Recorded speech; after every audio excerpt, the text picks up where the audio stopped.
Soy un poco TOC. Seguro que hemos oído esa frase, o incluso la hemos dicho alguna vez, ¿verdad? Pero, ¿qué significa realmente tener un trastorno obsesivo-compulsivo?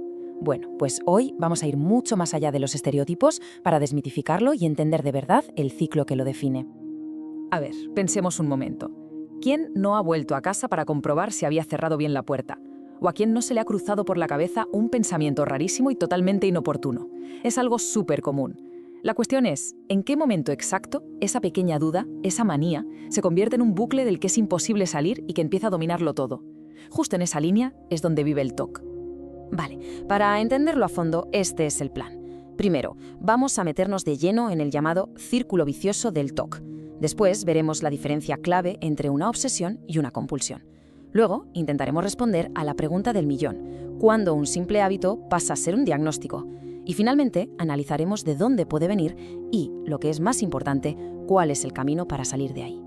Empezamos por el principio, el círculo vicioso. Esta es, digamos, la pieza central, el motor del TOC.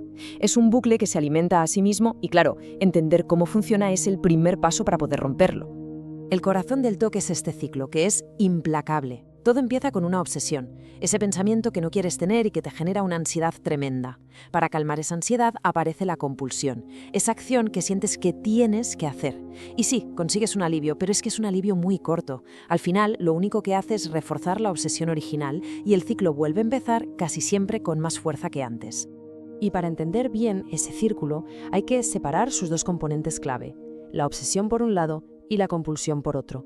Son como las dos caras de la misma moneda, pero son cosas muy, muy diferentes. Una buena forma de verlo es esta.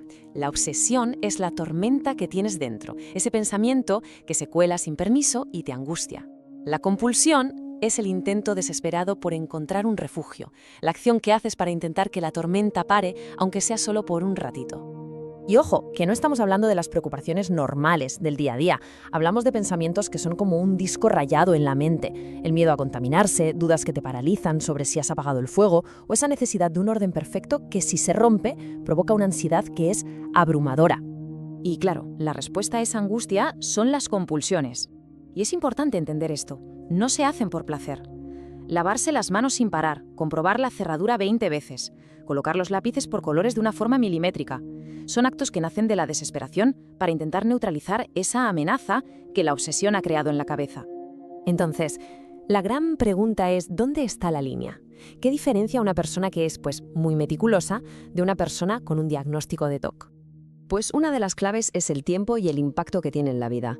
Cuando estas obsesiones y compulsiones te roban más de 1 hora al día, ya no estamos hablando de una manía.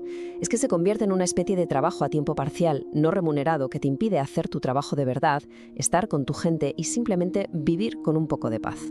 Los profesionales se fijan exactamente en esto. La persona no puede controlar los pensamientos, les dedica una cantidad de tiempo desproporcionada, no saca ningún placer de ellos, solo un alivio que se va enseguida. Y, lo más importante, su vida se ve muy afectada. Es la diferencia entre tener un hábito y que un hábito te tenga a ti. Pero bueno, ¿de dónde viene el TOC? ¿Por qué aparece? La ciencia nos dice que no hay una única respuesta, sino que es una mezcla bastante compleja de factores de riesgo. Aquí no hay un único culpable, es más bien como la tormenta perfecta. Por un lado, puede haber una predisposición genética, por otro, ciertas particularidades en cómo funciona y se comunica el cerebro. Y a veces, experiencias de la vida, como un trauma, pueden ser la gota que colma el vaso, el detonante. Y llegamos a la parte más importante de todas, a la esperanza. Porque entender el TOC es el primer paso, sí, pero saber que es tratable lo cambia absolutamente todo. Hay un camino muy claro para recuperar el control. Este mensaje es fundamental. Es que incluso en los casos más graves, el tratamiento funciona. La recuperación no siempre significa una cura mágica y total, sino la posibilidad de tener una vida de calidad, una vida en la que el TOC ya no es quien manda.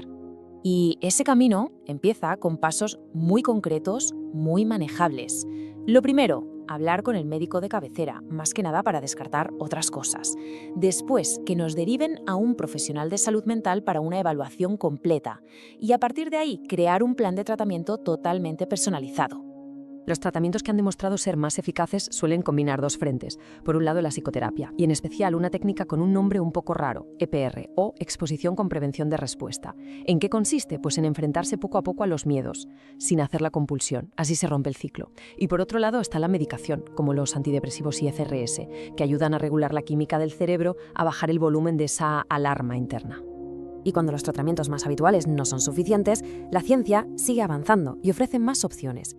Terapias como la estimulación magnética transcranial, por ejemplo, usan campos magnéticos para, modular suavemente la actividad de las áreas del cerebro que están implicadas en el TOC. Se abren así nuevas puertas para encontrar alivio. Al final, todo nos lleva de vuelta al cerebro. Y aquí queda una reflexión final.